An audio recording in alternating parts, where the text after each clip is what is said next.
আসসালামু আলাইকুম দর্শকবৃন্দ। ইরান বড় বিপদে আছে। ইরানের সরকার আয়াতুল্লাহ আলী খামেনি তিনি সন্ত্রাসী কর্মকাণ্ডের বিরুদ্ধে ঐক্যের আহ্বানের জন্য ডাক দিয়েছেন।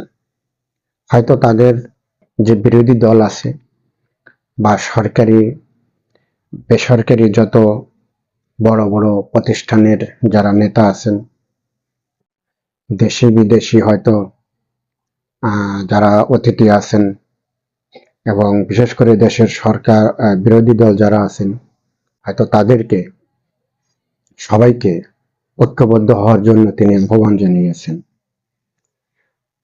ডোনাল্ড ট্রাম্প তিনি বলেছেন যে ইরানের জনগণের উপরে যদি কোনো হামলা করা হয় তাহলে ডোনাল্ড ট্রাম্প যে কোনো মুহূর্তে মার্কিন সেনাবাহিনীদেরকে হামলা করার নির্দেশ দিতে পারেন। আমাদের দেশে একটা কথা আছে যে মায়ের চেয়ে মাসিক দরদ বেশি।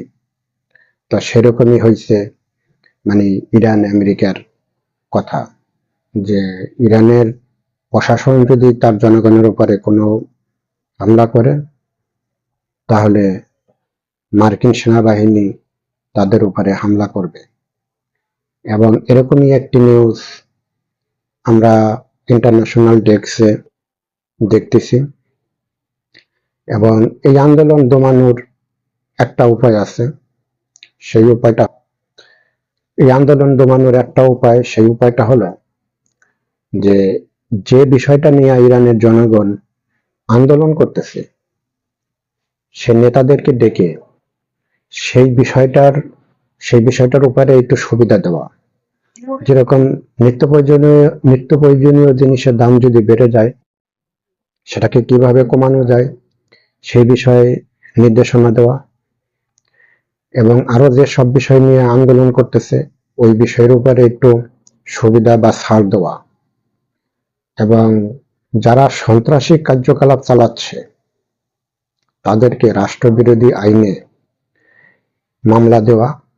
এটা হলো দমন করার জন্য মামলা দেওয়া। আর একটা হলো আপনার মোবাইল ইন্টারনেট বন্ধ করে দেওয়া, নেটের যে সুবিধাটা আছে সেই সুবিধাটা বন্ধ করে দেওয়া, টিভি চ্যানেল বন্ধ করে দেওয়া। এই বিষয়গুলো যদি ইরান সরকার একটু মেনে চলে বা এই জিনিসগুলো যদি বন্ধ করে দেয় তাহলে হয়তো আন্দোলন কিছুটা তারা দমাতে পারবেন। এই জিনিসগুলি সচল রেখে আন্দোলন কখনো দমানো সম্ভব না। এবং ইরান সরকার সত্যি সত্যি বিপদে পড়েছে। আন্দোলনটা যখন শুরু হয় তখনই উচিত ছিল আয়াতুল্লাহ আলী খামেনির যে শুরুতেই আন্দোলনটা বন্ধ করে দেওয়া।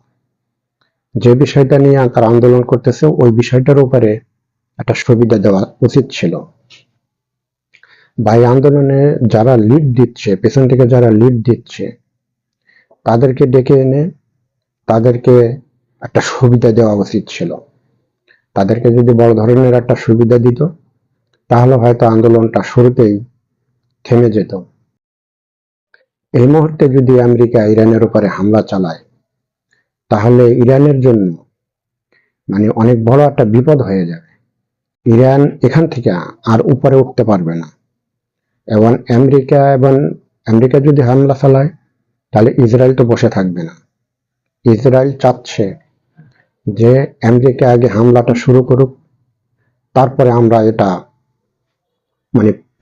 পুনরায় যে যুদ্ধটা সেটা হয়তো তারা শুরু করতে পারে। কিন্তু ওদিকটা আসলে গড়াবে কিনা সেটা আমি জানি না।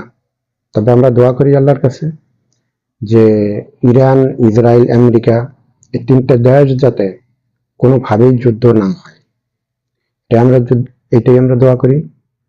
কারণ এই তিনটা দেশ যুদ্ধ হলে সবচেয়ে বেশি ক্ষতির মুখে পড়বে ইরান এবং ইসরায়েল।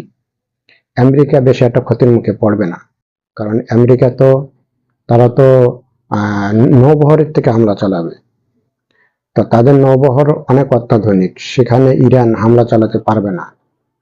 কারণ সেখানে যদি ব্যালিস্টিক ক্ষেপণাস্ত্র, মিসাইল, হাইপারসনিক মিসাইল যাই মারা হোক না কেন, তাদের সেই জিনিসগুলি প্রতিরোধ ব্যবস্থা তারা খুবই শক্তিশালী করেছে আমেরিকা, এবং সেখানে কোনোভাবেই তাদের জাহাজ ধ্বংস করা সম্ভব হবে না।